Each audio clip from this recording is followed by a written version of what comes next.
Yo, what's good, everybody? Welcome back to another episode of the Gift of Who's podcast. As you can see, we've been grinding hard, and we are officially on the Portland Trailblazers for today's episode. I want to say I'm joined here today by one of my guys in the NBA space. Shout out to Eli. We will be discussing Portland basketball. He's a great basketball mind, watches a ton of basketball.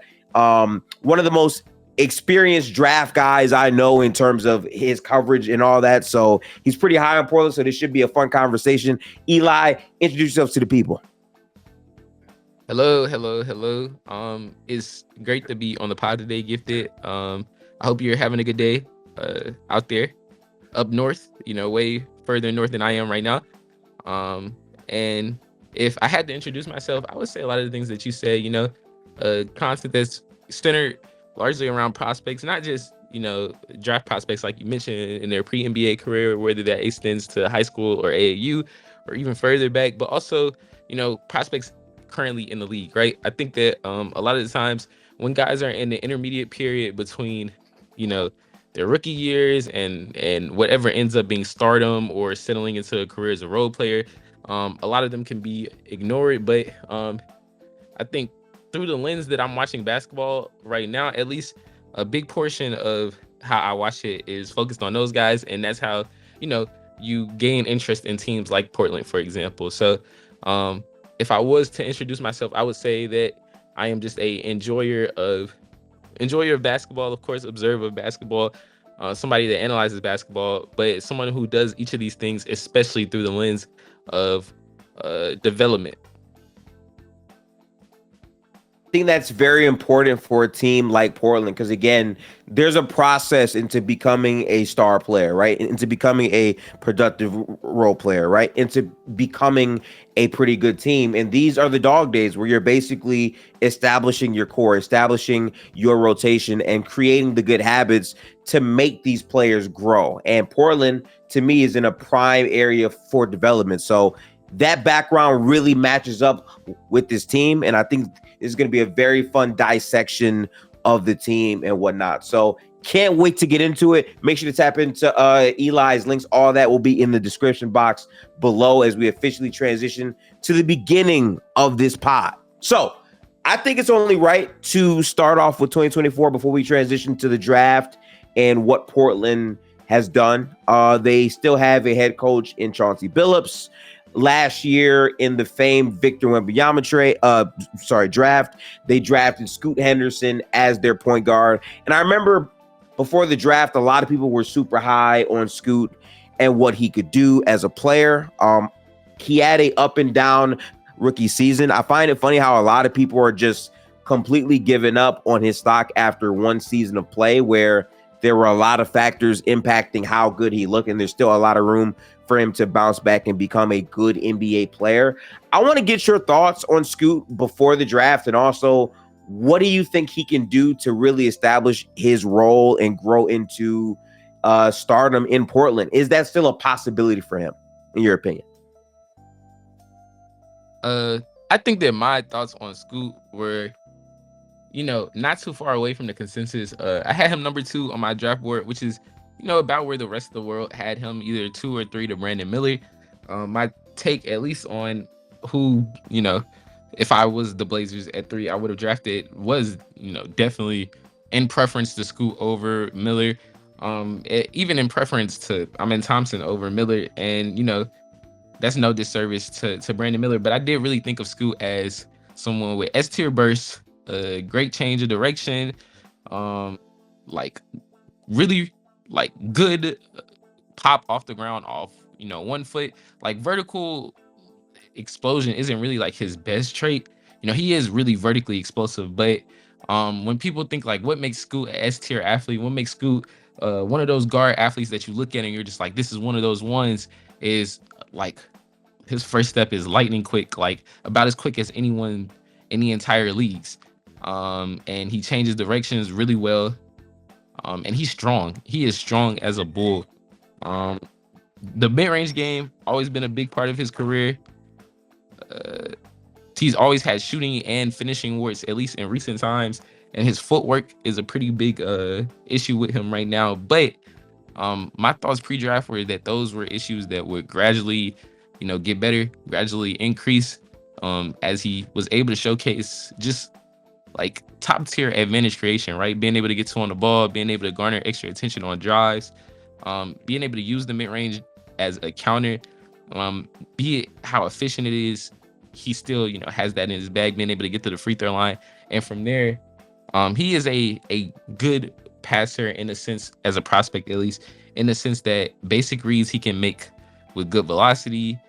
He makes consistently and he reads them out. He's not like a super advanced reader of the game or necessarily a proactive decision maker in the sense that, he's reading things out before they happen. He's playing, on the court like chess moves. But when he's able to see reads, when he's able to see things happen and read the floor reactively, he's a good passer in that sense. And, becoming more proactive, in my opinion, was the next step for him.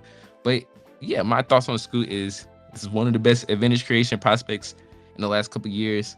This is somebody who has shooting potential, right? Decent free throw numbers, decent volume numbers, good mid-range numbers. His first Ignite year, decent mid-range numbers. His second, so a sample that provided, good mid-range in totality. Like he is a solid mid-range shooter, and with that in his history of being known as a good worker, my thought process that Scoot was going to be in some point in the future a work in progress. He was going to be a good shooter. And yeah, when you have those margins as an athlete, as we've seen with like Anthony Edwards, or there's other examples of just like S-tier athletes who have field concerns. Jaylen Brown's another one. On a lower degree, he didn't become like this superstar or whatever, but he definitely developed in terms of his scoring process and his feel for game. Colin Sexton is another example. Even in some ways, like Shea is another example. Even though his passing was a little more ahead than some of these other guys, when you have like S-tier tools or a unique way to create advantages, you have pathways to improve everything else. And that was my thought process with Scoot. Yeah, that's basically the pre-draft thought process, and how that's developed, I think, is basically, last year was a little bit more disappointing than I would have hoped. But when you contextualize everything, I think I still have those opinions of Scoot, right? That he could be a star guard, that he could be a really good ball handler on a good team, even if that doesn't mean that, he's going to be an MVP candidate or whatever. Those weren't really my expectations for Scoot, Yeah, I think that's fair. I got to say, for me personally, I didn't watch as many college games as you. Sorry, not college. For his play before the league, I wasn't really watching it as much. But when I went back and I saw his process, his quick twitch was top tier. And I feel like the mid-range paired with that, I felt like it was very impressive how he could leverage his downhill ability at times, right, to get to that mid-range shot, and also his passing out of that. So I felt like my expectation for Scoot were he could be one of the best guards in the draft. I still think that is attainable for Scoot. I feel like in his first year, a lot was going on with, I would say, injuries, the role in Portland, and just, his first year in the league. I often say that for young prospects who are coming into the league, if they have that talent and that potential, it's really about the work and the development. And often there's players that we see all the time come in as late bloomers who might pop 3 or 4 years into it. He only played one season. So I'm definitely open to seeing Scoot still be able to figure out a bit more of these things in his game. I still think he's a very talented player. And for Portland, I still think they have an interesting future with the core around them that they're trying to build up and whatnot. I kind of felt a bit iffy about, I would say, the guard jam in my estimation. I feel like Anfernee Simons is a good player. I do believe that. I think his defense just really isn't that great. And I kind of feel like if you're trying to build a team in the future where Scoot is a cornerstone, and then you also think of Anfernee Simons as a cornerstone, I don't think there's much upside in smaller guard, combinations as your cornerstone franchise pieces. Do you think Anfernee Simons still fits into that on this team, or do you think Portland would be better if they moved in a different direction with that? Um, I think that that's an interesting question from a long-term view. In the short term, he has a contract that is movable. He is a player that adds some stability. I don't think that he necessarily like has to be moved at this second, or even necessarily has to be moved at the deadline. There's some value to having somebody that is good right now, right? That is a guiding force, even though he doesn't necessarily read the floor crazy, or he doesn't necessarily like connect the flow of offense together like a true point guard. He does add stability just from the fact that he's on a night to night basis. He's almost a guaranteed 23 points per game. He adds a pressure point that the defense has to account for, and he does have some passing fouls. To harken back on like the scoop point, I do like you were saying. The Blazers were one of the most injured teams in the entire league. Miami, the Grizzlies. After that, an argument could be made that the Blazers were the third most injured team in the entire league, especially when you account for who was getting injured. Like early on, it was Anfernee Simons. Um, it was Deandre, Ayton missing time.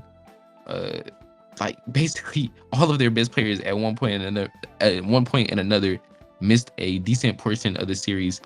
Be it Malcolm Brogdon, obviously Robert Woods only played 6 games the entire season.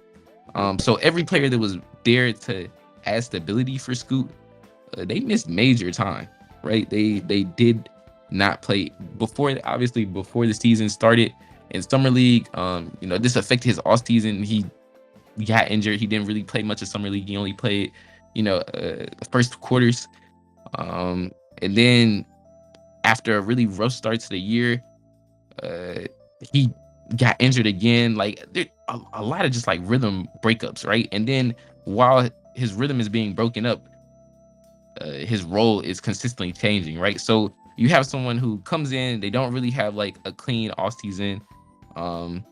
They come into the season, they're struggling with shooting. It's funny because he figures out, has to wear contacts and glasses. I think getting to 19 years old and a career in the NBA and just now realizing that you have to wear goggles and contacts to properly see on the floor is a little bit hilarious. And It's it's like hard. it's a very funny look on him, the goggles and the afro. People always say he looks like a 1980s player, and I think he does, especially with the high stocks.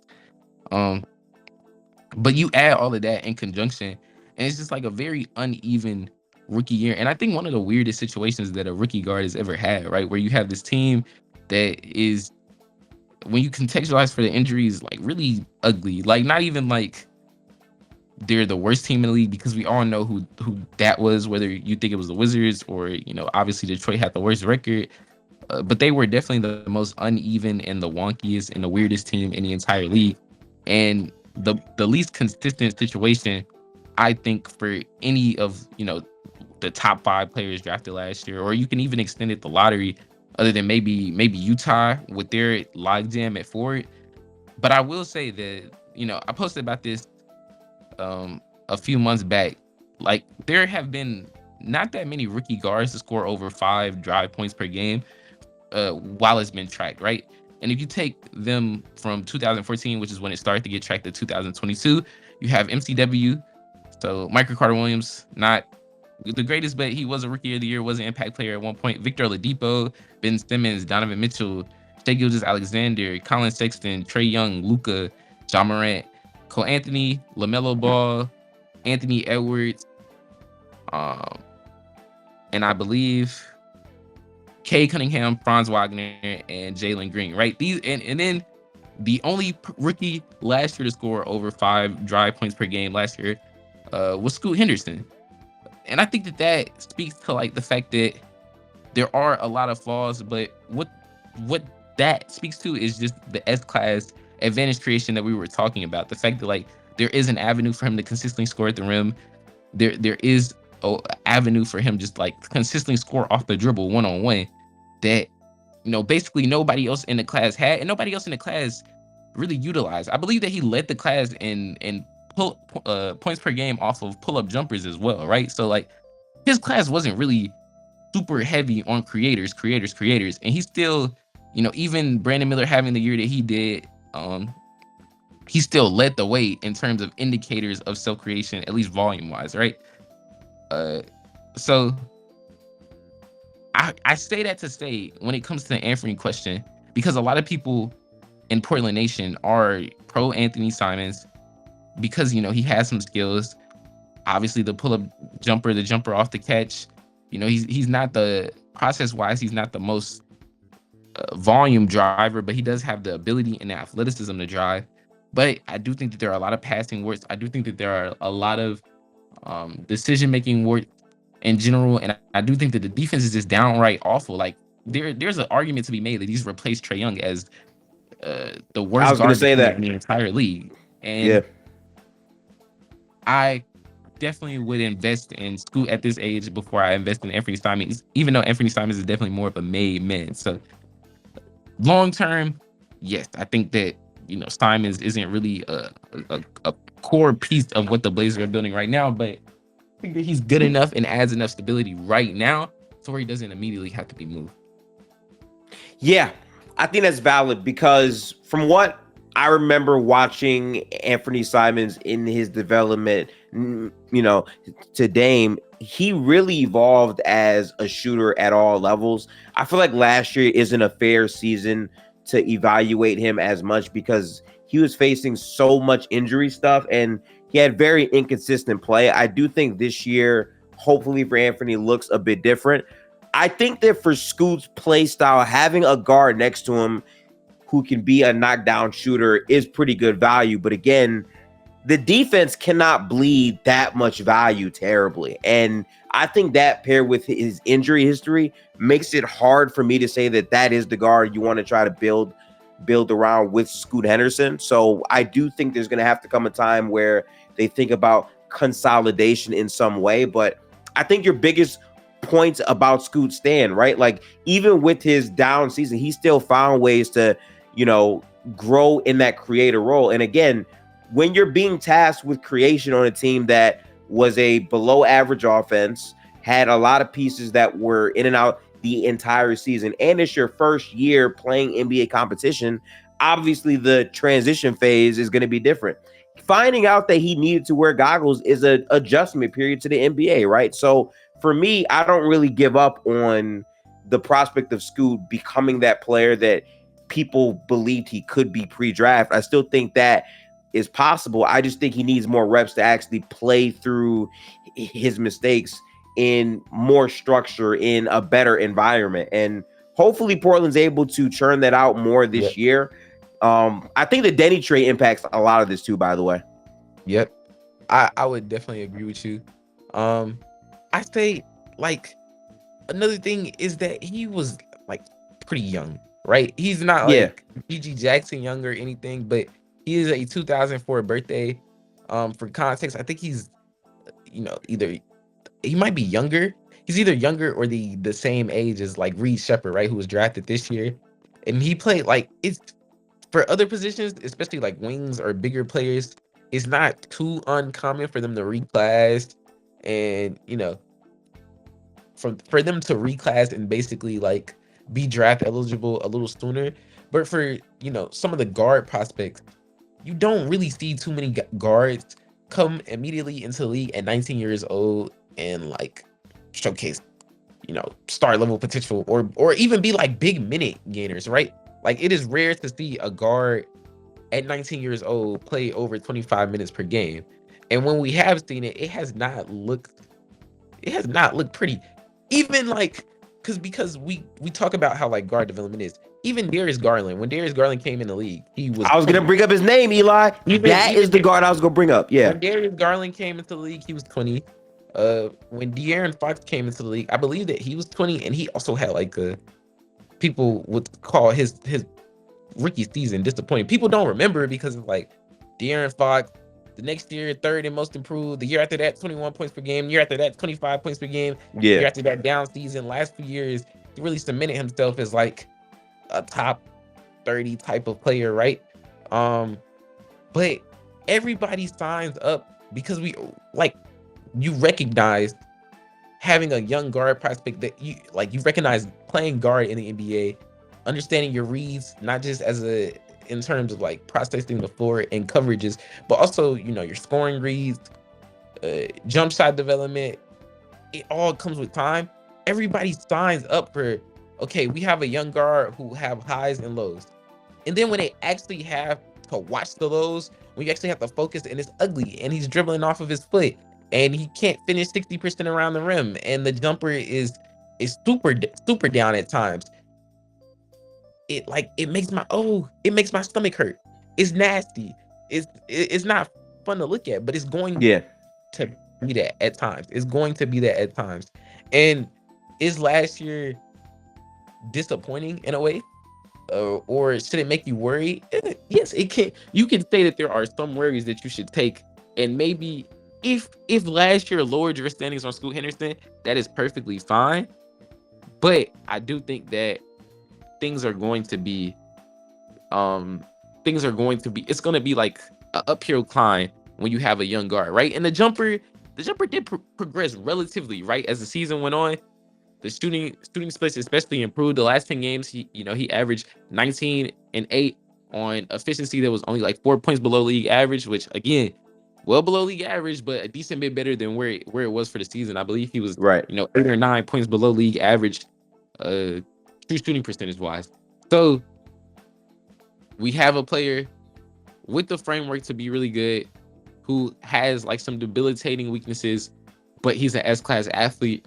Whether he becomes the player that we think that he can become, which is all-star level guard, multiple time all-star, 22, 23 point plus per game guy, 8 assist guy, on decent efficiency. Whether he becomes that or not, it is a bet worth making. I don't think that you should give up on him. I don't think that he's, magically vaulted below a bunch of different prospects, Like I seen Jaime Jaquez over him in terms of a redraft, and or even like, Pods has some potential. I like Pods, but like even people stamping Pods above him in a redraft, I just look at that and I'm like, I don't know. I think maybe we're going a little too far to the left on Scoot Henderson. Yeah, I really hate when people try to do redrafts a year in. I want to give it breathing room because, again, I feel like for every rookie player, the first 2 to 5 years kind of tells you what their track in terms of development will be. Normally, if there's late bloomers, the 2 to 5 year span really gives them a chance to show you if they can bounce back and grow into that player or even exceed those player expectations. I think Garland is the best guard example I could think of lately, where he started out as one of the worst players in the NBA and developed himself into a all-star within 3 years, right? That's what he was able to do. And I think Scoot Henderson's talent to get downhill and touch the paint is something that will always have value in this league. It's something that will always create value in terms of downhill playmaking and creating advantages for teammates. And I think the process and like learning the right reads, learning the right proper angles, and as his defense and shooting mature, it can be a much more value added to his game. So to me, I wouldn't be so quick to give up. I wouldn't be so fast to say I'm taking X or Y player from this draft over Scoot. Just give it some time. And I think that this year, with more athleticism with the trades and all that, there should be a good bit of difference from Scoot's first year and the second year. So I'm excited in a vacuum to see how that shakes up. But I do got to say, I do think Portland's going to have to do some type of consolidation. I'm really not sure where they're at with who their core pieces are going to be. I feel like the Deni trade is signaling that Anfernee Simons might not be long for this team. That's why I asked you the question earlier, because they also have Shade and Sharpe on his team still. Yeah. Who we definitely before Shaden got injured, which is like so early into the year, right? The sample is not great, but before Shaden got injured, he was basically on pace. He was basically on pace to put up the production that, when you think of like the prototypical two guard or the career arc of the two guards that have come into the league recently, be it Jalen Green or even somebody who's like a real deal superstar right now. And I'm not saying that that's or not Anfernee Simons, but Shaedon Sharpe's progression.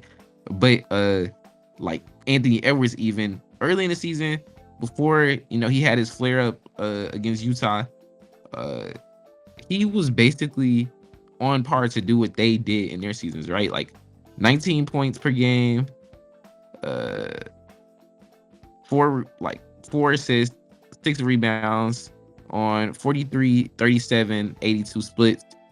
He shows the vertical athleticism. He's not necessarily like a first step guy like those guys are, but instead, early on, he's really been more strength based creation, more decel, at least off the dribble, and he's added like off the dribble mid range counter, something that like the Jalen Greens of the world didn't really have in year two, which is not like a knock on any of those guys, but just the comparison stylistically between some of the two guards that we've seen recently and Anfernee Simons. And it's also important to recognize that Anfernee Simons, again, just like Scoot, he was one of the younger players in his class. He came in at 19. He actually was supposed to he's a May 2003 birthday. Based on his high school class, he actually was supposed to be in the 2023 draft. So he was supposed to be a draft mate with Scoot. And basically, he reclassed to go to Kentucky. He didn't really play at Kentucky. So his biggest concerns before he went to college were like field based. Like, is this a guy that can commit to a role, or is this just a tough shot maker, a chucker? Can he make basic reads, right? And tracking that development, right? Will he do things off the ball like winning wise? Will he commit the rebounding, commit the cutting, commit the consistently boxing out, commit the screening, all of that? Will he make reads off the dribble, right? Will he read the floor? Can he read the floor? And, intangible things, body language, all of that. These are like the three major things that from his rising senior year, so the end of his junior year in AAU to now, that people have been tracking. And if you look his first year, he comes into the league and that's literally his strength, right? His strengths are, I'm going to cut to the basket. I'm going to relocate and, find me for a corner three. I'm going to crash the boards. He's one of the best offensive rebounding wings in the entire league. Last year, he averaged 1 offensive rebound per game. Like, he was basically a little thing king in his first year. And then last year, he had more usage. He got to do more things early. And it all was just kind of abrupted. Because of, his abdomen injury. And that makes me like super sad because I wanted to see how Shaedon Sharpe could grow. His last couple games, he was adding more passing, especially relative to last year. He was making more basic interior reads, and he even added some skip passing to his game. He's definitely similar to Scoot. He's definitely a reactive passer right now, and he's even on a lower standing in terms of reading the game in comparison to Scoot.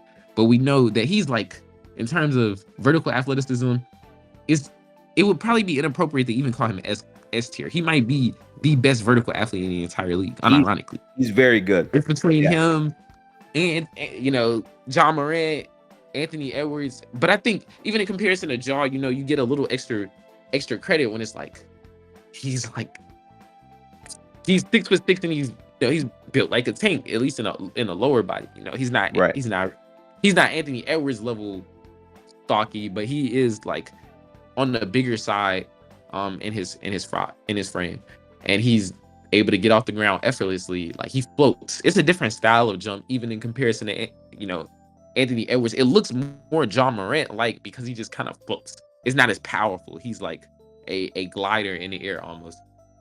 So I think that Shaedon Sharpe is another one where I think that Shaedon Sharpe is on trajectory. It may not look like it, but I think that Shaedon Sharpe is on trajectory to produce like a Zach LaVine, for example, like to be an all-star level scoring guard.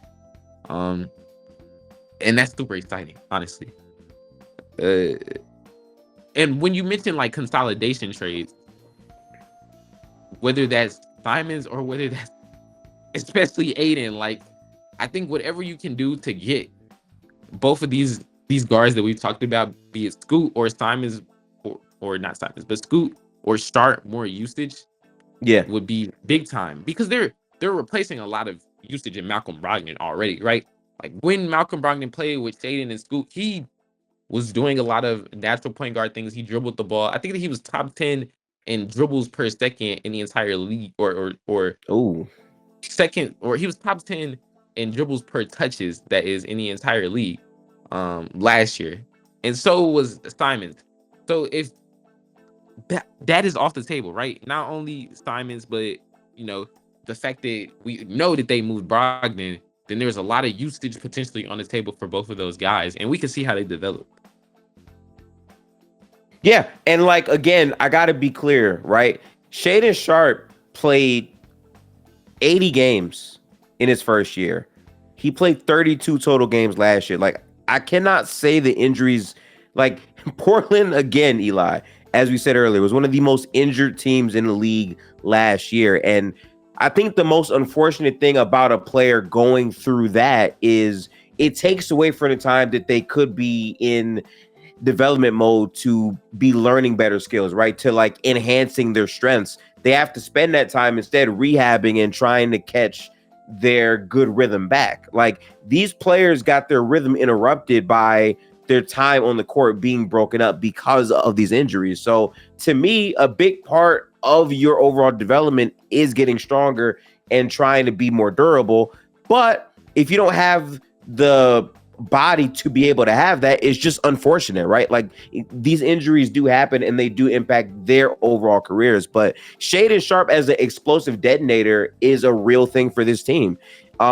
Even though his efficiency wasn't great, to jump from 9.9 to 15.9 points in 1 year shows you that if more games are played, he could really show more value. And that's why, to me, a consolidation should happen to give these players more touches for their development. To me, I am encouraging bad turnovers. I am encouraging them to figure it out, because this process, even though it might look ugly early, this is the process you need. So in year 4 or 5, they get to being the players people want them to be.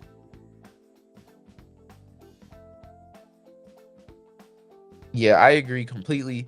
As long as there's a sense of stability, because obviously there has to be, right? Like, you can't just have them go out there and not play solid basketball or not play good basketball, which, whether you think that the Chauncey Billups style of basketball is good or not is a completely different discussion, or whether you think that that's an organized enough version of basketball is a completely different discussion. But I do think that there has to be a level of just organization that a roster has to have. And I think that if you have that in place, then getting them as many touches as possible just for them to experiment is a good thing. Whether it ends good, because it's probably not going to end good, right? Portland is probably going to suck this year, or probably not be the best. They're probably going to see 12 through 15, and that's perfectly fine. If anything, that's what everyone in the Pacific Northwest that is a Portland Trailblazers fan wants. Everyone wants them to suck, because they know that down the horizon, this is one of those quote unquote capture the flag teams. And it's not just Cooper Flag. Depending on how you feel about your guard play, it could be Nolan Traore, it could be Ace Bailey, it could be Dylan Harper, it could be VJ Edgecombe, it could be so many, Rocco, the big in the NBL. It could be so many different players. And this is one of those draft classes where you have the right to your picks. You're going to be bad. It's a good vibes year. It's a good development year. Just go out there and experiment. That what you said is exactly how Portland should probably approach this season, and I think that that's exactly how Portland will approach this season. But there are definitely some forks in that road, and one of them was traded to the team last offseason, in the midst of all the Damian Lillard news, and we know who that is. We know who that is. If you want to touch on that, we can. But can we touch on that, man? I really want to get your thoughts on that. Can we please touch on that, man? I think that I can't think of a player with DeAndre Ayton's physical tools, with DeAndre Ayton's skill, that's like because I don't even want to say necessarily disappointing, because it's like when Portland traded from the DeAndre Ayton that you got once he settled in is probably the DeAndre Ayton that you expect. But I mean, this is probably just somebody who's probably gonna have to settle into a career where either he embraces the little things, which he did to some extent with Portland. Some of his issues as a rim protector aren't really like effort based. I think that there are definitely times where he works hard and bad things are still happening on the defensive end because he's not a high field player. Mhm. But if he doesn't get to a point where he's like really invested in the little things, either he's gonna be a player that consistently on poor teams or off the bench puts up good numbers because he does have a silky mid-range game. He does, run the floor really well and have soft hands and has a good frame and good vertical athleticism.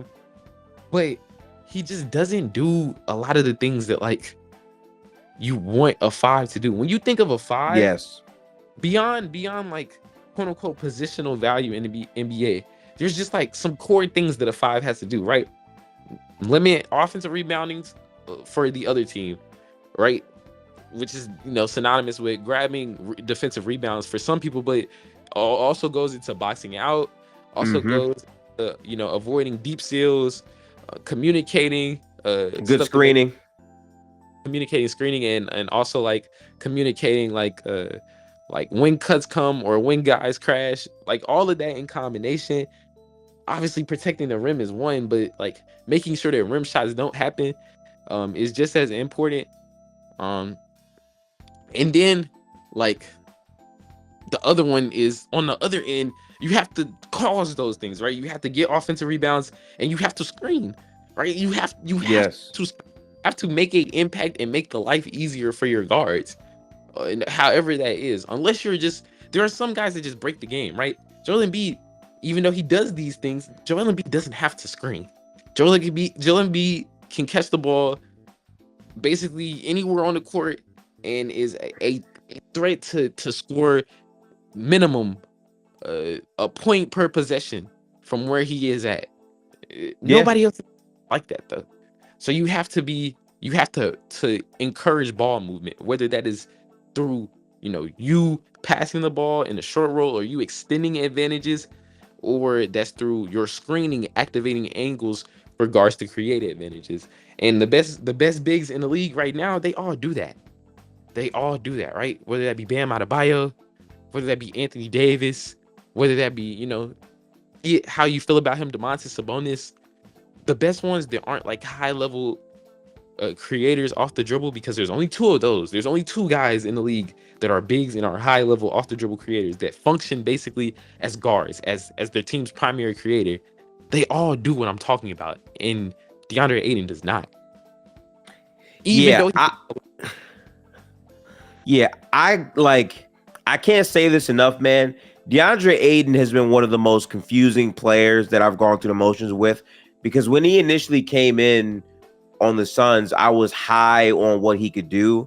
And then when he had good playoff series as a very young player, I'm like, okay, he's trending in the right direction. And then he kind of just plateaued for, those years. When he got traded to Portland, I'm like, okay, I'm not as high on him. I know that he has like high skills, but let's see what he's able to do in a new situation. And I gotta say, for the majority of the season, he just felt massively underwhelming for a lot of those reasons. Now, granted, once he fully settled in, he looked like a better player towards the end, but I still think a lot of those bad traits are kind of still there. My biggest thing, right, is you mentioned another center in Joel Embiid who basically can score a point for every possession, right? Well, a big part of that is Joel Embiid can seek contact and can get to the free throw line.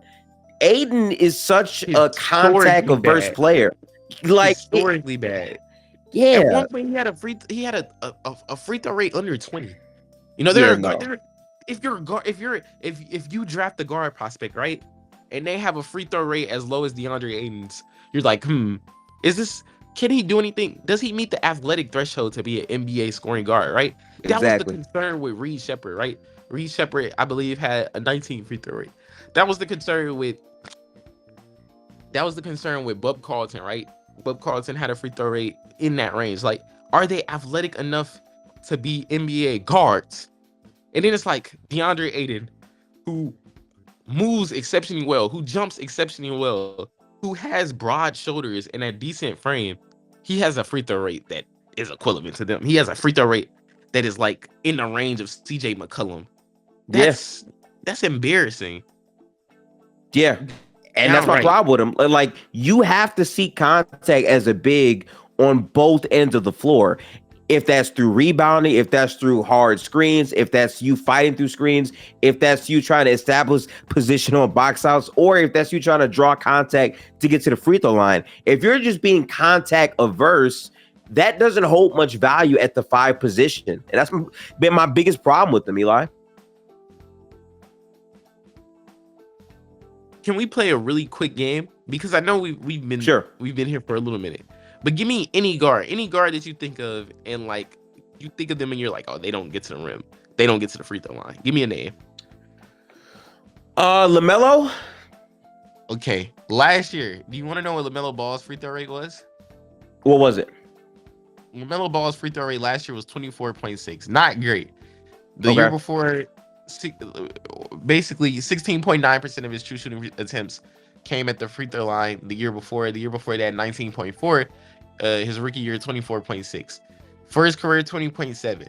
Deandre Ayton last year, 10.5% of his true shooting attempts came at the free throw line.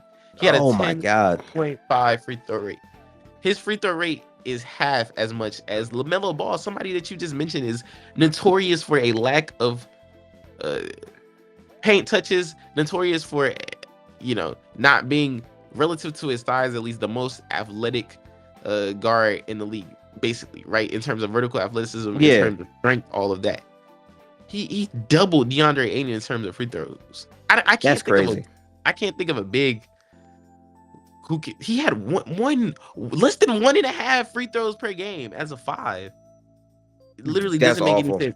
And it really comes from the fact that he does not create any like forward contact, right? Everything for him is going away from the basket. It's all leaning, right? All of his jumpers, his hook shots, none of his shots, at least last year, even when he was playing well, because there definitely was a point in the season where he's playing well, because nobody can deny that he's one of the best shot making 5s in the entire league. But even in the point of the season where he was playing well, everything was coming away from the basket for him.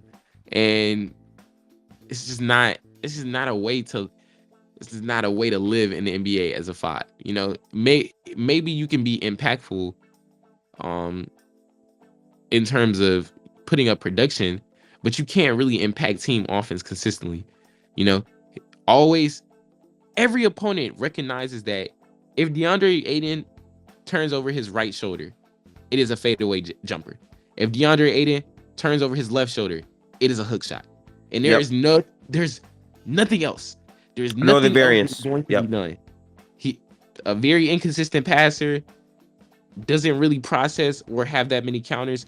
So he's like very predictable. And there'll be times where he recognizes he doesn't have a scoring opportunity and he'll reset and the possession dies. So he's not knacked. He doesn't get a turnover. He doesn't get a missed shot, but he's hurt the offense, and that's why all of his impact metrics are basically 0, right? He is a neutral basketball player. He is a ghost. I don't want to say a ghost on the court, but his impact has not been felt for the Blazers last year, in my opinion. The Suns the year before, in my opinion. And we're going on 2 straight years where DeAndre Ayton doesn't have I don't think that he makes a difference for an NBA basketball team. And his contract isn't crazy high, but it is when you're not an impact player, right? Yeah. You are a $30+ million man, and you're not in my opinion, you are not an impact basketball player currently as it stands. Right. And that's why earlier the consolidation talks to me might have to include Ayton, because I got to be honest, right? And I will love your perspective on this, because again, you know your stuff when it comes down to the draft boards and all that. I haven't seen any basketball from Clingan in college outside of the tournament and then some film and then what I saw from this last preseason game. But it feels like in all the areas where I think Ayton is lacking, it feels like Clingan projects to be very solid in those areas, especially defensively, especially For as sure. a passer. Like it feels like that's He's the reversed Ayton. Right. Yes. And I think that fit. Ayton. Yeah, and like I believe that type of player or that type of archetype is a better fit next to Henderson. I would completely agree. Like, honestly, the way that you frame that, like when we were talking about all the things that a 5 needs to do to be impactful, like Clingan he's not individually offensively as talented as Ayton. He would probably never develop any off the dribble game. He probably won't ever be as diverse a finisher as Ayton off of the roll, but he does do all of the 5. He does do all of the 5-man stuff that, we talk about Isaiah Hartenstein, for example, that makes him super impactful, right? Even though Isaiah Hartenstein probably has a little bit more offensive juice than Clingan because, he has an automatic floater. His passing is a little bit more diverse. Ayton or Clingan, that is. Clingan will prevent the offensive rebounds, like I mentioned. He is a great defensive rebounder. He boxes out super well. He communicates on the defensive end. He plays physical. He's big. He has really good drop technique. He protects the rim really well and has really good timing at the rim. And on the other end, he will set hard screens. He will roll. He will make extra passes, and he will play on the glass. And he runs the floor too. There's nothing more you can't ask for anything more from your 5, right? And I wasn't the highest on Ayton pre-draft or Clingan pre-draft. I think I had him 10. But if I was to rate a big board for the Blazers last year, there's a very solid argument that he would be the number 1 player for the Blazers specifically. Okay. And that's something that you, especially in a draft like last year, you get somebody that was projected to be top 3. You get him at a pick range that I like because if I had him 10, obviously I would be okay with him at 7. And he is a plus fit for you. It was, in my opinion, it was one of the best picks in the entire draft. I think that Clingan is definitely a pillar piece. I think that he will make life easier for the guards because of his screening, right? Usually when guards break out, a lot of it is because of screening, right? John Morant, you've seen in comparison to Jonas Valanciunas, once they added Steven Adams, his entire life changed, and he grew as a ball screen operator. De'Aaron Fox, once he got Domantas Sabonis, one of the best screeners in the entire league, his entire life changed, right? His shot profile, the shots that he was looking for, how he even viewed defenses coming off of a ball screen, all of that changed. And I think that the same could happen for Shaden or Scoot, because he is a really good screener. He gives you a passing valve when you don't necessarily have one because he can make extra passes. I thought that was a concern in college, right? Would he be like a short roll passer? Because a lot of his passing at UConn was from a standstill. But in the preseason, it's seeming like he has the ability to do that. And I was very impressed with how fast they came too, because he was getting rebounds and instantly had a feel for where to throw the ball immediately. He wasn't lagging on the process at all to me. And obviously we talk about like how dominant of a player Zach Edey, for example, was, right? And Edey definitely is one of the most dominant college players ever. He is definitely one of the most dominant collegiate players to ever play the game. But it is equally true that Donovan Clingan was one of the most impactful true freshmen, and subsequently one of the most impactful sophomore freshmen or sophomore players that we've seen in a very long time, right? Whether you look at like his regularized adjusted plus minus in college, you look at just the pure box score numbers, especially towards the end of his college career, he was wildly impactful. Among players born in 2004, his RIPM was the highest It was higher than, Reed Shepard and Stephon Castle and Kelly Ware. All of those guys who, got drafted last year. Some of those guys got drafted above him. Right. He averaged 24 points, 15 rebounds, 3 assists, 5 blocks, a 2.2 assist to turnover ratio per 75 possessions in the 500 possessions that he played in March. That's one of the most dominant stretches Pretty good, any man. prospect from this draft Wow. had. And his his freshman year, he led the NCAA in BPM up until December. So he definitely played an archetype, at least in college, that's favorable to racking up advanced analytics. But he was super dominant in college. He was dominant in the first preseason game that he played, and I think that there's a lot of faith that he can change life in Portland almost immediately. He probably won't be a perennial all-star. There's a lot of defensive depth in this league. He might not even be a perennial DPOY contender, but he will be somebody that, in my opinion, impacts from day one and impacts for a very long time. I can stamp that Donovan Clingan will make upwards of $300 million in his NBA career. Woo! I like that. Especially because I think the biggest thing with Clingan is, again, he has such a high floor, at least from how it looks. Again, you watched way more of him than I did, but seeing what he was doing in the preseason and going back and seeing the film, it's like he just understands how to play drop well, I would say. The rebounding is very legitimate. The size and the strength is there. But I'm telling you, like, the fluidity of the passes, especially off of a rebound, has so much value when you think of a Portland team that, in 2 or 3 years could have much better spacing, where in those same type of moments, he does that. Okay, Scoot grabs it, and then instantly, first step, boom, he's at the basket, and then maybe Scoot passes to the corner or the hash, right? Like, those are the plays that can get triggered from just making a quick read to pass the ball instantly. Some bigs struggle with the passing field because they get the rebound, and then at times they might want to either reset to the point guard or try to self-create if that's their play style. But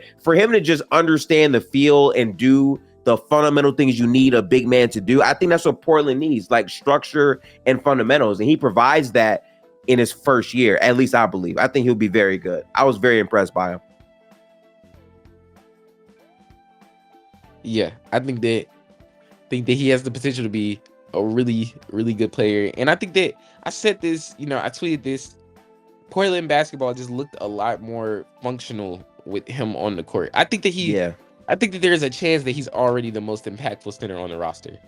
And I know that there is, Ayton supporters that might disagree, but if he's not starting by like the 30 game mark, if Ayton's not moved by the All-Star break, I do think that it is a bit of a failure. If Ayton is on a roster, Okay.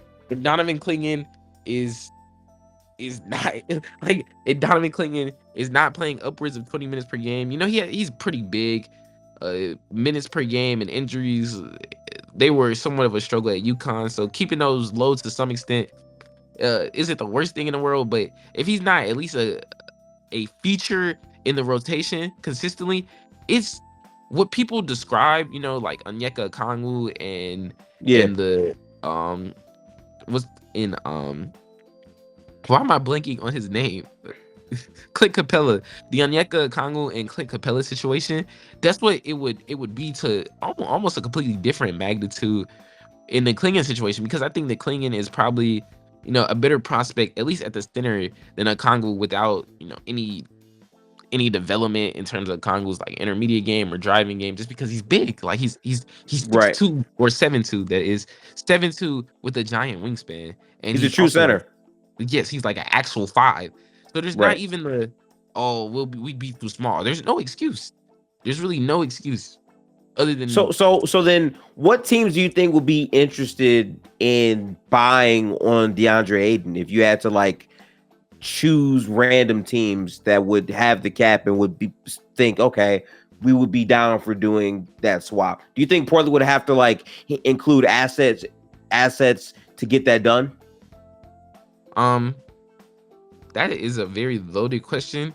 I think that one of the easiest suitors to make, or the easiest suitor to imagine, is probably the Pelicans right now. Their center rotation is basically a rookie in Daniel Tice, and Good point. according to them, um, I know you read into this differently, and I read into this differently, but according to them, potentially, um, potentially, they're starting three from last year. So I don't know.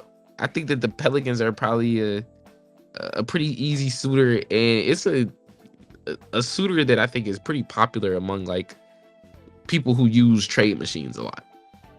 So Interesting. yeah, I can't really Interesting. think of any other one, honestly.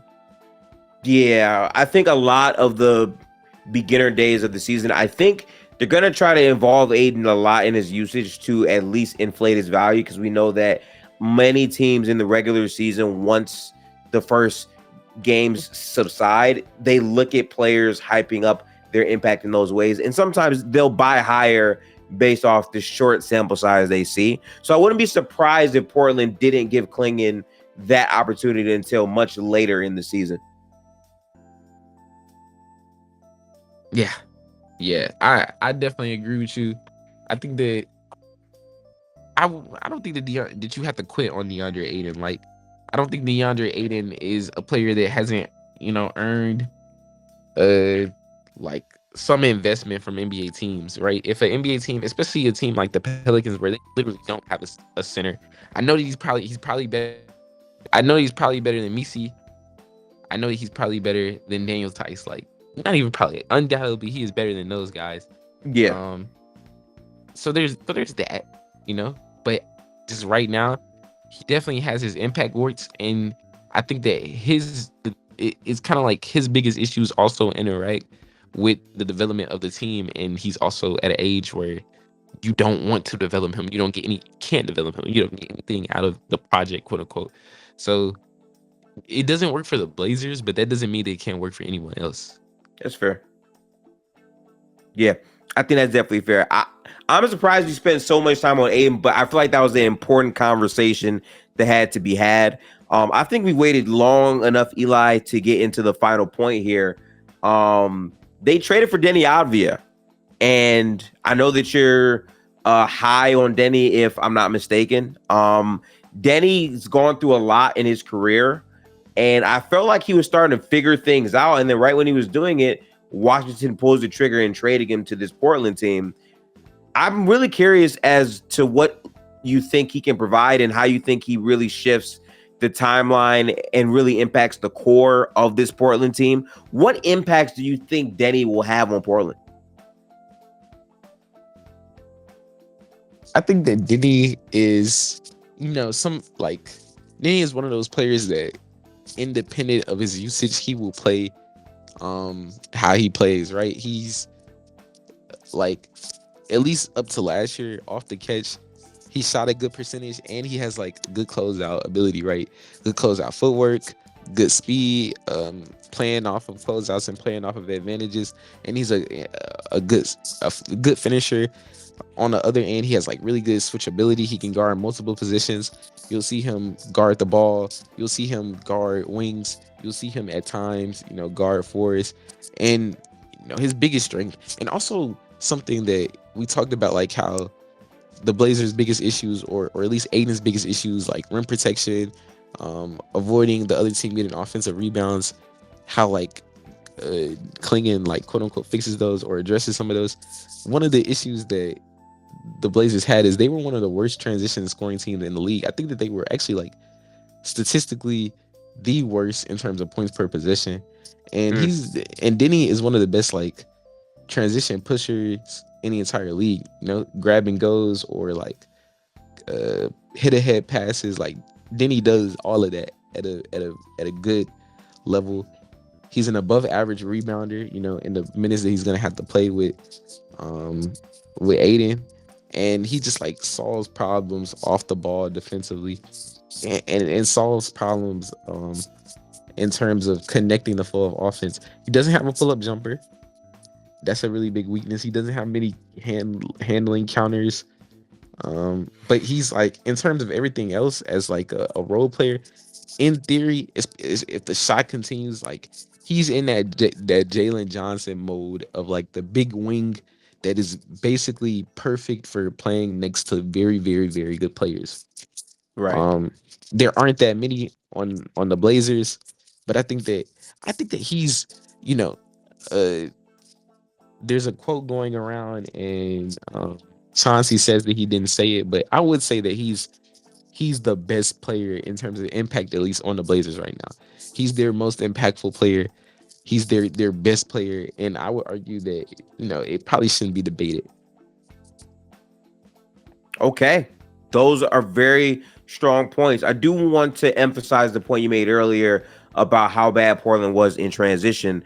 Specifically, Portland had a 108.2 points per possession in transition. They were the 29th team in that in the entire NBA. So that absolutely is a point of emphasis that they're looking to get better at this season. And Deni can definitely impact that. Yeah, that's true. I believe that Washington was actually one of the better transition teams in terms of frequency. I don't know where they ranked in efficiency, but he was definitely a pretty big part of that.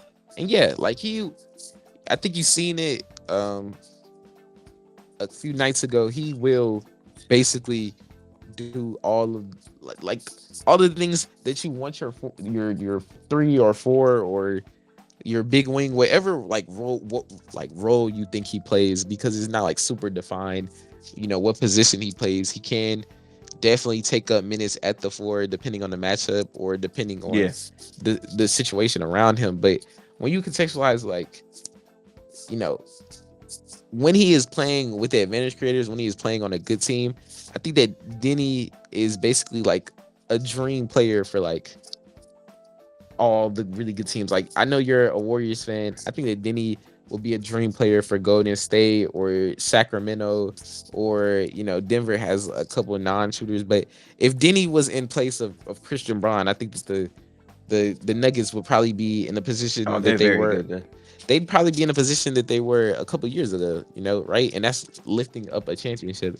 So I literally, to put that into context, I basically just said that Deni is the type of player that could swing titles. He can move a needle.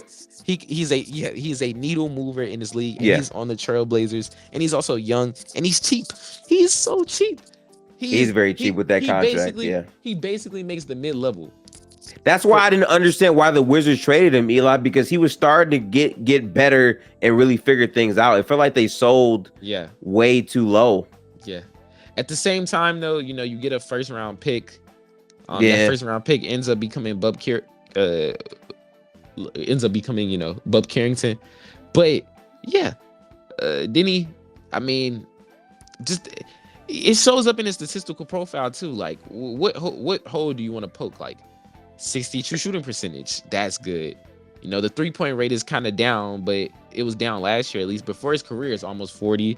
His free throw rate last year was 34, which is, in line with where you want a wing to be. 22% defensive rebounding percentage is above average for a wing, and his 17.8 assist percentage. And his stock numbers aren't the highest, but his defensive impact. I don't really have to go into that. And he is just a all around player. The Wizards were 7 points per 100 possessions better with him on the floor last year than off the floor. So, we talk about, like, he's not. I don't want to make this comparison because I do really love Lonzo.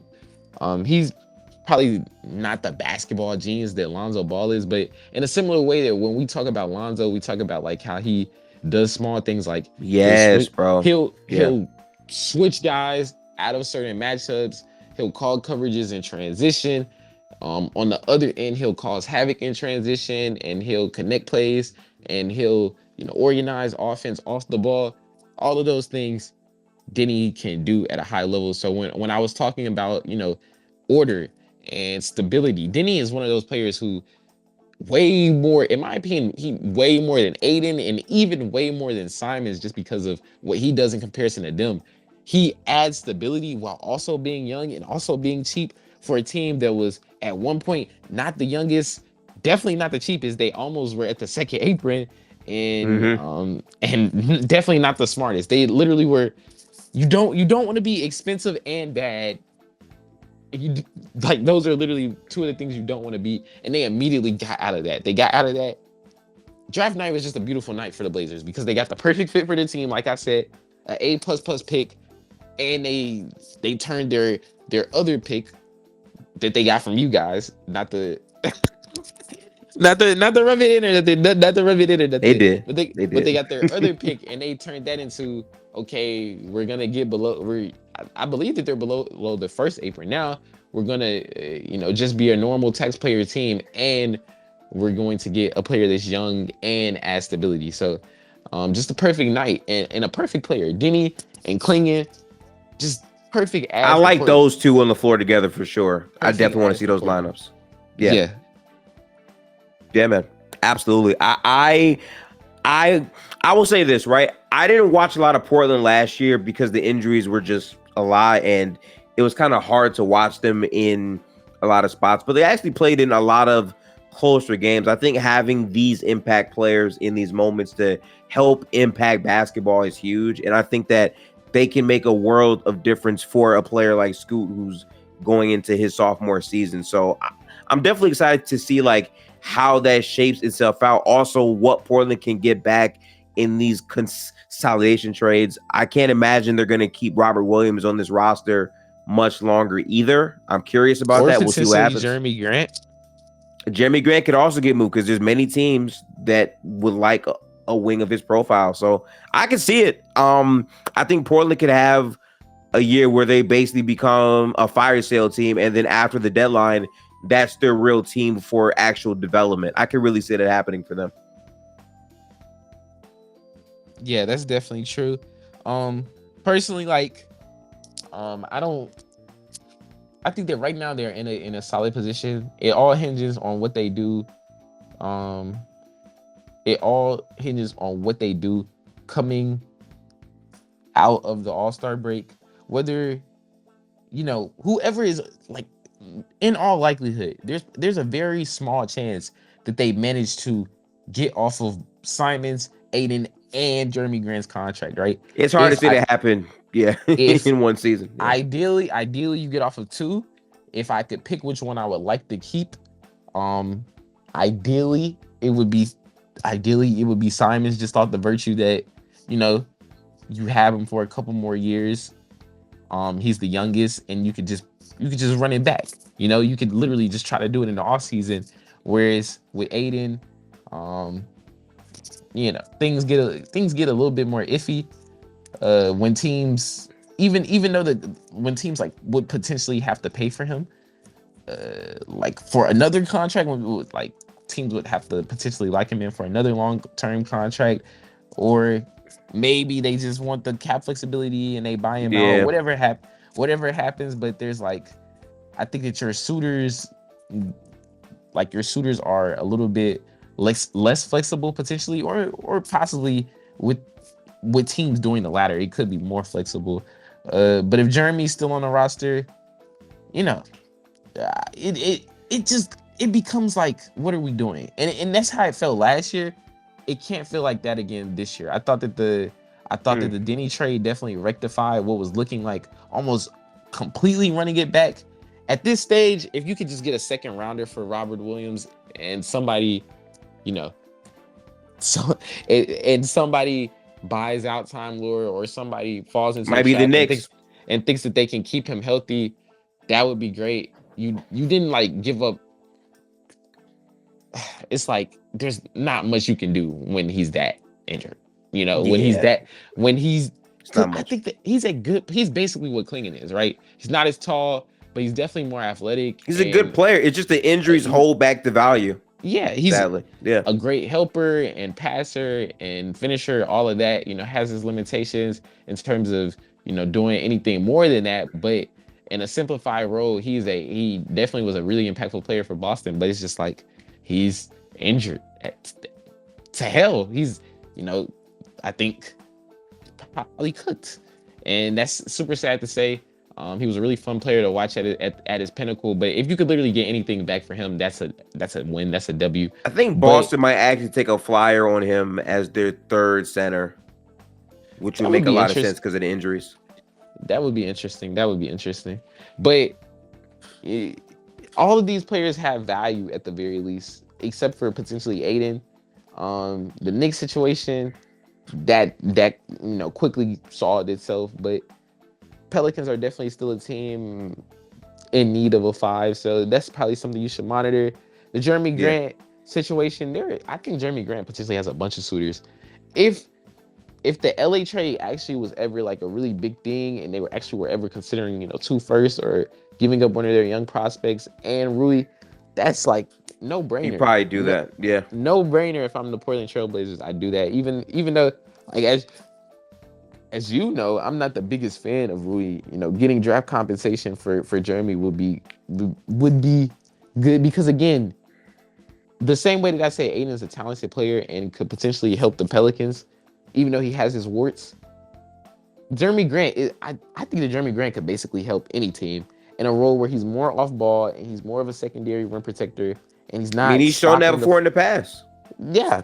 So again, a player that is, I think, a atrocious watch, like genuinely not very fun to watch for the Portland Trailblazers, could help another team.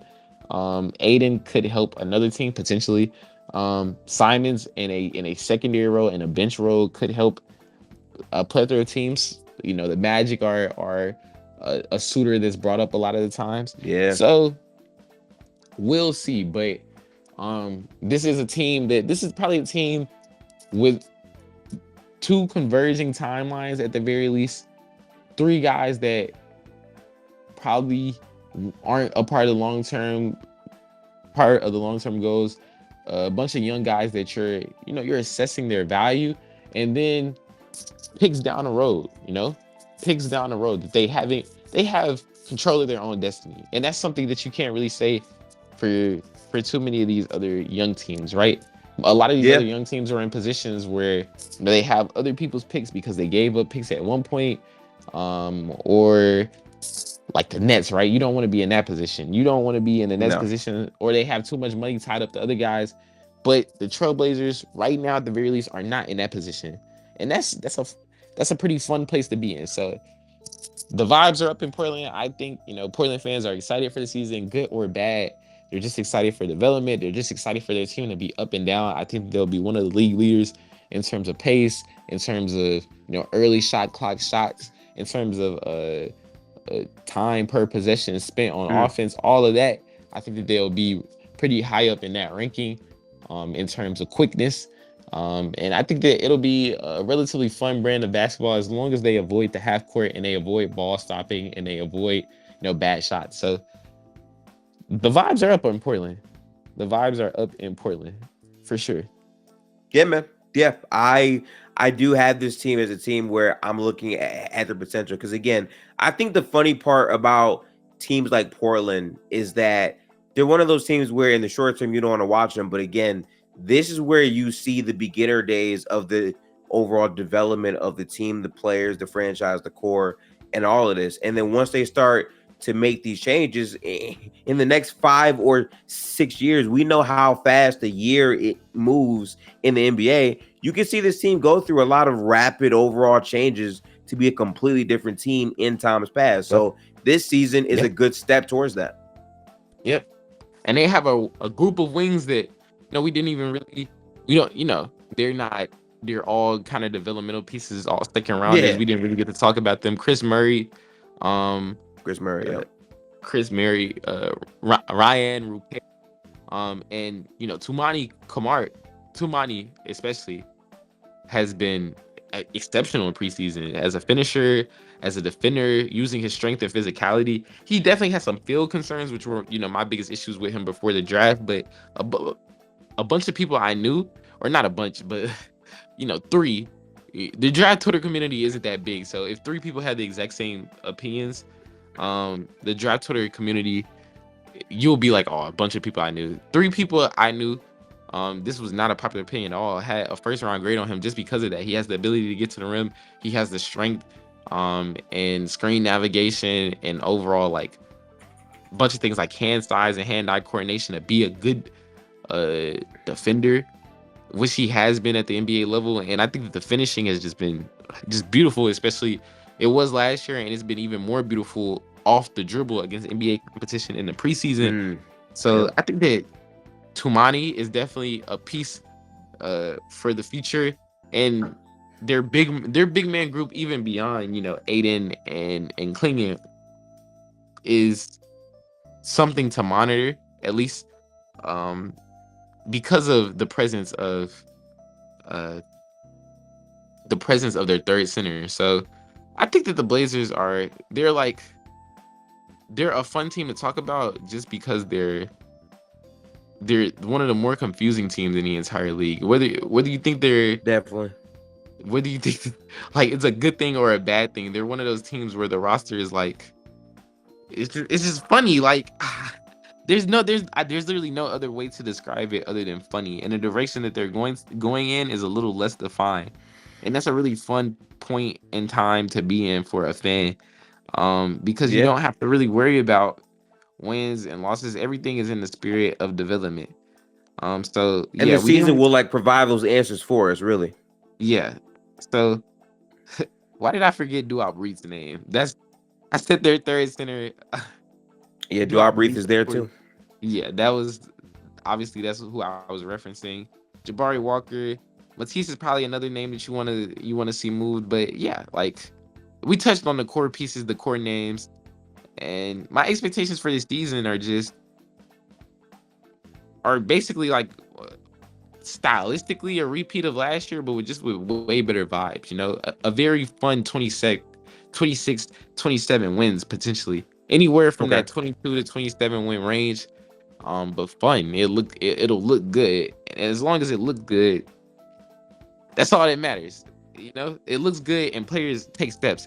I think that Scoot will take some steps in terms of his finishing at the basket, especially. The shot I think will still be in operation, but I think he'll take steps as a finisher, and that'll probably be the first step of his development. That'll probably be where his biggest efficiency boost from last year to this year will come from. I think that Shaden will take some steps in terms of his ability to read the floor.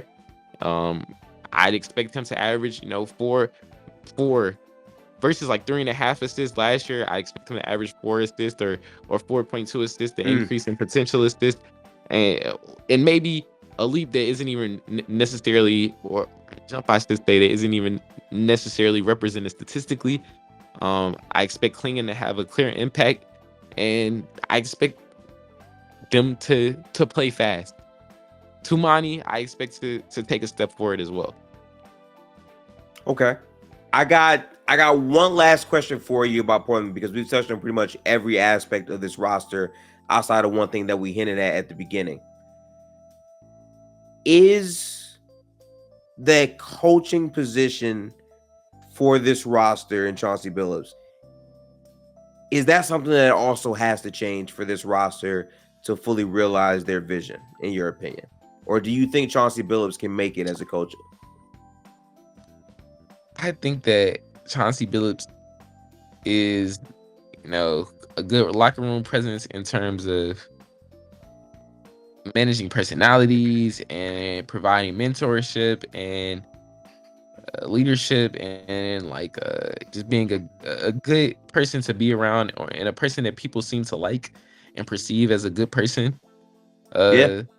I think that schematically, defensively, at least, there's literally nothing I can say but terrible, honestly. On a night to night basis, you don't really know like what coverages they're gonna run against certain opponents, and that the coverages that they run against certain opponents don't necessarily match what their opponent's strengths are. Right? They could face a team that's particularly good against beating up on deep drop, and they'll run deep drop. They can face a team where mixing in those blitz and those high hedges, they're really good at dicing those up and defeating those, and you'll see more of that. 1 through 4 switching against teams with isolation specialists and great spacing, they'll do that. and there's always consistently off ball communication issues. And when that happens across rosters, where there's a bunch of different change-ups across different eras of the team, it becomes really clear that like you trace that back to the coach. And then offensively, I don't necessarily think that the schematics are terrible. They have solid principles in terms of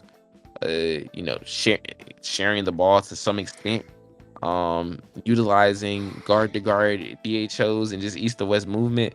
But in terms of what is actually happening to stress the defense, there aren't really actions.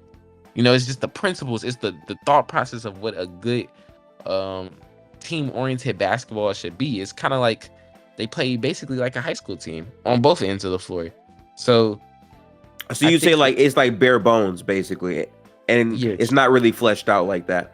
Yes, I think that the Trailblazers. I think that schematically, the Trailblazers are behind the 8 ball. I think that Chauncey, in terms of that, is one of the worst coaches in the entire league, and I think that it is salvageable if they had, which you don't really like. The thing about basketball and basically any sport is that fans tend to focus on the thing that is less measurable, which is like the coaching is inherently less measurable than the players, right? For sure. But at times, fans will be like, "This is like that's the first thing they point at, right? The coaching." So I would say if you got like a X's and O's ace on the coaching staff on either end, right? You get like a long time coordinator, basically from a very good coaching tree, and that's the entire Portland staff. That maybe Chauncey could be salvageable in a similar way that like Steve Nash in his early Nets career was salvageable. But I don't really see any other way for him to be a long-term good NBA coach other than that. He could, because the principles are there, right? He, in theory, play fast, share the ball, east to west movement. It works, but then there's no action. And in theory, like the players that he's seemingly wants, right? Be long, have some connective juice, around an advantage creator. It makes sense, but like again, like there has to be something there schematically. So I don't think that Chauncey Billups has very long as a coach. I think everything that you're saying, right? I think everything that you're saying about Chauncey screams developmental coach, assistant coach to cater to the players in that way, because it sounds like the basic philosophy of what he's saying is pretty good, but you would like the details and the execution of that philosophy to be better. And as a head coach, schematically, he doesn't really provide that. But I still think that like his presence on a roster with such young men learning how to play basketball at a high level, especially with his playing career, could still provide value, just not at the head coaching position, which is something I can actually get behind. I don't think he should like completely be excommunicated from the team in general, but as a head coach, you definitely want more like direct scheming to benefit the players more than just the basic fundamentals and philosophy, because that can only go so far if you're not really getting serious action up out of it.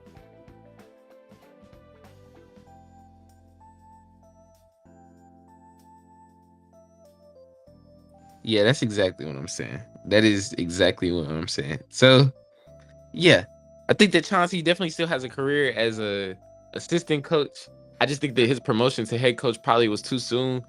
I mean, I would love to see how he develops as an assistant coach, because like we mentioned, like he does seem like a guy that's good for the vibes. Portland does seem he was managing a lot last year. And Yeah.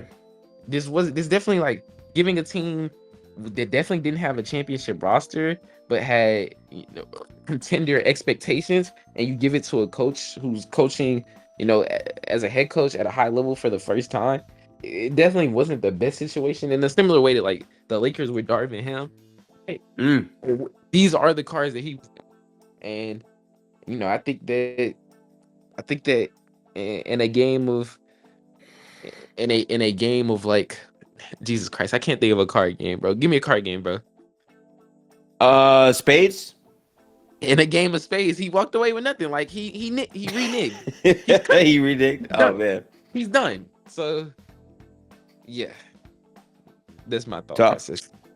tough. Well, I gotta say, we spent an hour and a half on Portland. I think that was a very, very good conversation. I really like your perspective on the players and things. Portland's actually higher on my radar of teams I'm looking forward to now. Beforehand, I wasn't really thinking much about Portland because of the disdain I had after last season. But I like your perspective for all the players and whatnot. And hopefully people who made it this far can also have Portland on their roster, at least in terms of long-term development. I think all the points were highlighted about the guards, the wings, the coaching staff, the growth, the time, why Deandre Ayton is kind of a non-impact player, what that can lead to, Donovan Clingan, and what his growth can be. I think there's a lot of question marks about Portland as one of the most confusing teams in the league, and I think that is enough intrigue to make people at least, interested when they see them playing on League Pass every now and then. So should be a fun team to monitor headed into next season. Eli, I want to say I appreciate you for being here with me late at night, talking some Portland hoops. Season starts on the 22nd. I'm super excited. I know you are too. So really appreciate you, bro. For real. This was fun. Basketball is back. Thank you so much for giving me this platform to speak. And really just giving me this conversation and outlet to, talk about Portland basketball. You don't really get those a lot. I tweet about Portland. Those are probably my least interactive tweets, but I'm a Heat fan, but I definitely, I definitely monitored, like I said, prospects. Like I definitely monitor prospects. A couple years back, one of those teams for me was OKC. And then OKC ended up, going up. Yeah. But it was like, you can attest step by step. I predicted their development. And I know you called Shea before a lot of people did. Sure, from what, I said that they would be in contention for the 1 seed last year, but that's not the toot my own horn or whatever. That's just like, a point to like, I've been down the ride. I've been down the ride of like watching a team struggle, watching a team not be good, and seeing like steady uptick. And I'm not even like a natural fan of the team. I am a Miami Heat fan, but obviously I'm monitoring the Thunder's development. Right now, they've hit the point of their development where maybe they don't need me to monitor because I think that they're probably like strong championship favorites, but I'm definitely monitoring Detroit's development. The Blazers are going to games this year. Yep. The Blazers are definitely one of those teams that I'm monitoring the most. I'm going to watch their games the most. I probably will catch at the very least 60, a portion of 60 plus Trailblazers games this year. Last year I caught I rewatched a bunch. So if you count the ones that I rewatched, I probably watched in that range. But live, I only caught 40 Portland games, which is still a lot of bad basketball. That's still a lot. Which is still a lot of bad basketball. So Portland is definitely one of those teams that I'll probably put myself through the through the trouble of watching. But yeah, you don't really get too many opportunities to talk about those teams whose development that I'm monitoring, and you gave me that opportunity, and I hope that people learn a little bit more about the Trailblazers and a little bit more excited about the development of their players. Yeah, that's why I do this every year, because I feel like going through all 30 teams is kind of big, because year by year things change and things shift so fast in the NBA. Literally 4 years ago, OKC was looked at to be a team with the unclear direction. Then they get Chris Paul, and then they just gradually build up until now they're like pretty much, for a lot of people, the number 1 seed in the entire NBA with the most draft capital to make things shape and really extend their run through Shea's prime now. So this situation could pop up for a lot of other teams that are growing and developing. And I feel like by covering these teams all offseason, I get a chance to learn more about each team personally, because obviously I can't watch every game for every team, and bringing on like hoop enthusiasts like yourself to really go through the rosters and dissect the details and like the nuances really just helps put things more into perspective for myself and for the other people who consume this type of content. So I appreciate you for lending me your perspective and your lens on it. This was a very in tune conversation. I will be timestamping these bits, and I'll let the people know all your stuff and where to find you as well. So any closing comments for the podcast before we close, Eli? No, sir. I think I touched everything. Tumani, MIP, prop. I don't know where that's at. I know that's definitely nowhere near the top 10. Probably some good money to put on that. You know, I'm not saying that he's gonna win. Definitely not saying he's gonna win, but probably some positive odds on that. Yeah, that's it. I touched on everything. Support Gifted X Blade. One of the hardest workers I know. I'm so glad to see you, gaining extra opportunities out, even, outside of what you do with playback, outside of what you do for your podcast, which I listen to a lot. Which is, it's tough for me to find like an NBA podcast that I really am tapped into. I did like the Low Post podcast. I like that was my pod for a minute too. Yeah, I mean, but that's probably cooked. I like Nick Heiss and Steve Jones podcast. The JJ Redick podcast was pretty solid, but again, another podcast probably cooked. Mind the Game probably cooked. So it's like, you watch podcasts like what's the word I'm looking for? You watch podcasts to like get you excited, and get your mind thinking about the sport. But basketball is a sport that is not meant to be consumed in short term, right? You're not meant to like really couldn't watch a podcast or watch a game or let me listen to a podcast so that I can think about the next game in a similar way of football, right?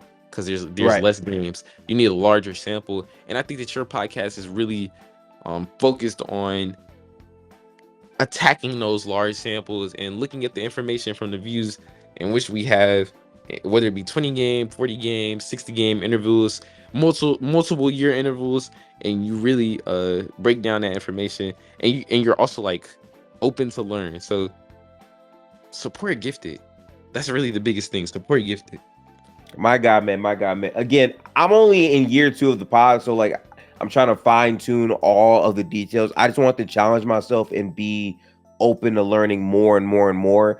I can't wait to see how this process develops in season, because historically I've mainly kept this as an off-season project to, stay engaged basketball wise, but in season, attacking those larger samples to evaluate teams should be a fun little experiment that I go through. But this has been a super long podcast. So again, if you guys made it this far, spam up them likes, go tap into Eli. He has a YouTube as well, and again does great work on the draft. So tap into his links. All that will be in the description box below. The season starts on the 22nd. If you didn't watch any preseason at all, I get you, but prepare, because basketball comes back on the 22nd, y'all. Peace out, people. Have a good one. I'll catch y'all in season. Peace.